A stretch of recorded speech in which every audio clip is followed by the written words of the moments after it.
Hello again, my wine-loving friends.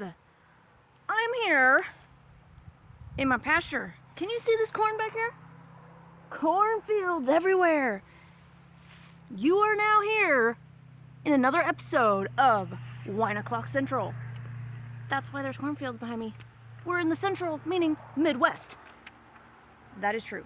So, last time I mentioned some shocking news that wine is made in the Midwest. And not only is it made, but it's pretty good. And you should try it. And I mentioned a few of the kinds of wine that are made here. Vignole, I think I mentioned Norton, Frontenac, maybe a few others. I don't remember all the ones I said. But anyway, I mentioned a few of them. Well, today, I'm going to give you the details. I'm going to give you the details about some of the red wine grapes that are made in this region. I'm talking about Missouri, Kansas, Iowa, Nebraska, for the most part. Those are the spots. Did you just hear the horse? I got a horse over there. This is the Midwest. We got countryside. There's horses over there. Cornfields back here. Midwest. All right. We're in the Midwest. I think I've said that enough. You get the point. So, we're going to talk about the Midwest grapes. So, I got some pictures. Some really good pictures here. I got some little notes for myself because I don't remember what I was supposed to say to you. So we'll just jump right in. So we're going to start off with the one that is the most unique of them all. So this, my friends, is called Catawba. Do you see how red that is? Does that show up in this video? It's pretty light colored red. Do you see the difference between that and this dark purple one? Yeah, so Catawba is this color. It's a bright red. Most of the wine made with Catawba looks like this. I don't know if you can see that. It's kind of bright out here. I don't know if you can even tell, but this is a pretty light red color. Now, I'm going to drop some knowledge on you. Let's talk about how wine is made. There are two main versions if we're not talking sparkling.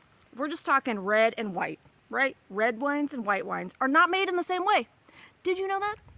Red wines are not made in the same way as white wines. Red wine gets their color, the acidity, and the tannins from the skins. Okay? So when they make it, they mash up the grapes and they put all of the pulp, all the juice, everything into the pot and then ferment it with all the pulp and juice and everything in there. White wine, they take out the skins and the pulp. They just use the juice. That's why white wines are less acidic typically and don't have tannins. Okay, but when you're gonna make a rosé, what a rosé is a red wine grape made in the way you usually make white wine. Okay? So, it doesn't have the tannins, it doesn't have the dark red color because it doesn't have the skins in the winemaking process. So, Catawba is already this color normally if you just make it like a red wine. But often they will make it as a rosé and turn it even lighter. And it will be this pink color and they call it pink Catawba. And St. James Winery in Missouri makes a very popular pink Catawba. You can get this at Walmart, at least at my Walmart. Pink Catawba from St. James, very popular. Now, here's the thing. Catawba actually makes a better pink than a red because the tannins and the acidity is so strong in the skins of Catawba grapes that they end up adding in a whole bunch of sugar to make it drinkable. And so then it's like you still sort of feel the tannins and the acidity and it feels just not quite right, and then they've added a ton of sugar so then it feels like syrupy. To me, that's not my favorite. So I am not a rosé drinker. Now, rosé is not my thing, but Catawba is better as a rosé, and that is why it's easier to find pink Catawba than it is to find non-pink Catawba, which is still pink in color. It's just not called pink because it's not made as a rosé. Anyway, that's Catawba, and that is enough of Catawba because Catawba. I'm just joking. If you like Catawba, you should just drink it. Okay, here's the thing. Let's look at these. This is Chambourcine. This is Concord. This... There you go. That is supposedly Frontenac. Okay, the thing is, all of these look the same to me. Really? They look the same. I don't know. That one maybe is a little bit plumper. That one's a little bit darker. I don't know. Sometimes oh, you got this one here is Marquette. Looks almost black. I mean, the differences between what these all look like is very, I don't know. You can hardly tell the difference to me. So the pictures don't really mean that much. The descriptions is what's more important. So, Chambourcine, I don't know. You can pronounce it however you want. Chambourcine sounds more fancy than Chambourcine. Anyway, so this is one of the state grapes of Kansas. I told you last time. Do you remember what the other state grape of Kansas is? Vignoles. You got it. Vignoles is the other state grape of Kansas. They have a white grape and a red grape. And Chambourcine is their red grape. Now, this is a very full-bodied, very dry, very dark color, and very strong tannins. It's very spicy. If you like super dry and spicy wines, this is the one for you. Chambourcine. Okay? Spicy, dry, dark color, strong tannins. Chambourcine. Okay? All right, next we have Concord. I didn't write any notes about Concord. You know why? Because I don't need any. Concord tastes like Welch's grape juice with a kick. That's all I can say. That's all there is to say. Welch's grape juice with a kick. If you like Welch's grape juice, Concord. Concord is very sweet, and it's not going to be something that I personally would want to drink every day, but on occasion, you know, you like a little sweet red wine, Concord. It's not bad. All right, what do we got next? I dropped one on the ground. Oh, a very important one. Frontenac. Frontenac, very versatile wine. Can you see this? Frontenac. Frontenacs can make all different kinds of wines. I feel like the lighting is getting really dark sometimes. When I get in closer, you can see me better. Anyway, Frontenac makes very versatile wines.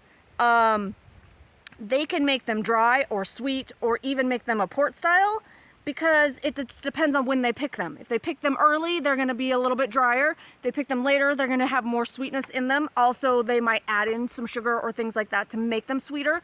But it's very versatile. So if you go somewhere and they have a Frontenac, you're going to have to figure out, okay, is this going to be a sweet one or a dry one? It could be all sorts of things. So they often taste like bold cherries and some black currants and other red fruits. And they go with red pasta sauce and vegetables. It's a great mix for eggplant parmesan. Now, our local winery that's here, that's the closest one to us, which is in Maryville, Blackyard Vine and Wine. Wine and Vine. Blackyard Wine and Vine. They make several Frontenacs, a dry and a sweet, and the sweet is much better. And I'll just tell you my tasting notes that I wrote for it the other day. Basically, I wrote, tastes so much like cranberry juice that I probably wouldn't be able to tell one from the other. If I had a cranberry juice next to the Frontenac, I wouldn't be able to tell the difference. So yeah, I mean, I didn't write cranberry on here, but that one for sure tasted like cranberry juice. So if you like cranberry juice, it's like cranberry juice with a kick. So Frontenac. All right, next on the list, Marechal Foch. So okay, here's what they tell me. They tell me on the interwebs, all of these grapes that I'm talking to you about, I have personally tasted myself. Okay, so there are so many different varieties of red wine grapes that I don't have time to go over them all. I'm already on like 10 minutes or something right here. I can't even tell. But either way, I can't tell you about them all. So, but I have tried all the ones that I'm talking about today. But what they said on the internet was that this is similar to French reds like Burgundy. Now, I'm telling you right now, I mentioned this last time and I will say it again. I'm not a wine snob. and I don't allow any wine snobs in my area. So, I don't know what to say about this. I think the wine snobs that love their Burgundy are probably not going to think this tastes like a Burgundy, but I don't know. I personally am not a red French wine drinker. I don't like Burgundies. Sorry for you Burgundy lovers. I am not a red wine French drinker. I love my Chianti. I love my Riojas from Spain. Not so much the reds from France. Anyway, this has strong acidity, flavors of herbs, things like that. If you like French red wines like Burgundies, you might want to give that one a try and see if you agree that it tastes like that. All right, let's go quickly here. Marquette. Marquette is next. So Marquette is probably what I would say the most average of all averageness in wine. It makes a medium-bodied wine. It's great for a table wine. It's nothing special. You're not gonna taste it and be like, wow, this is so good. But you're not gonna taste it and be like, this is gross. It has some black cherry, black currant flavors. It's great with everything that you would usually have a general red table wine with. Red meats, burgers, stews, etc. I have personally drank Marquette with veggie burgers, and it went very well with that as well. Recently, I just had a pretty sweet Frontenac Marquette blend, which I liked quite a lot. So all of these grapes are often made in blends, and so you can find a really nice blend as well.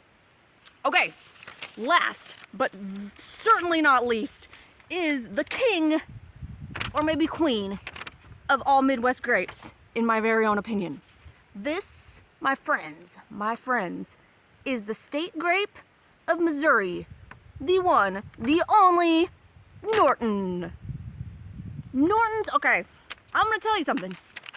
You will not have known this. This is a fun fact. It's not Friday, but fun fact Saturday, Sunday, whatever day it is. It must be Saturday. Okay. Norton, a Missouri wine, Norton wine, won the best wine in the world at the World's Fair in Vienna in 1876, I believe it was. I don't remember what exact date it was, but it won the best wine in the world up against some of the big guns. So, Nortons are good. Nortons have won international prizes all over the world. They are the most popular red wines in the Midwest, or at least in Missouri, and they are very good. If you were going to only try one red wine from Missouri or from the Midwest, take it from me.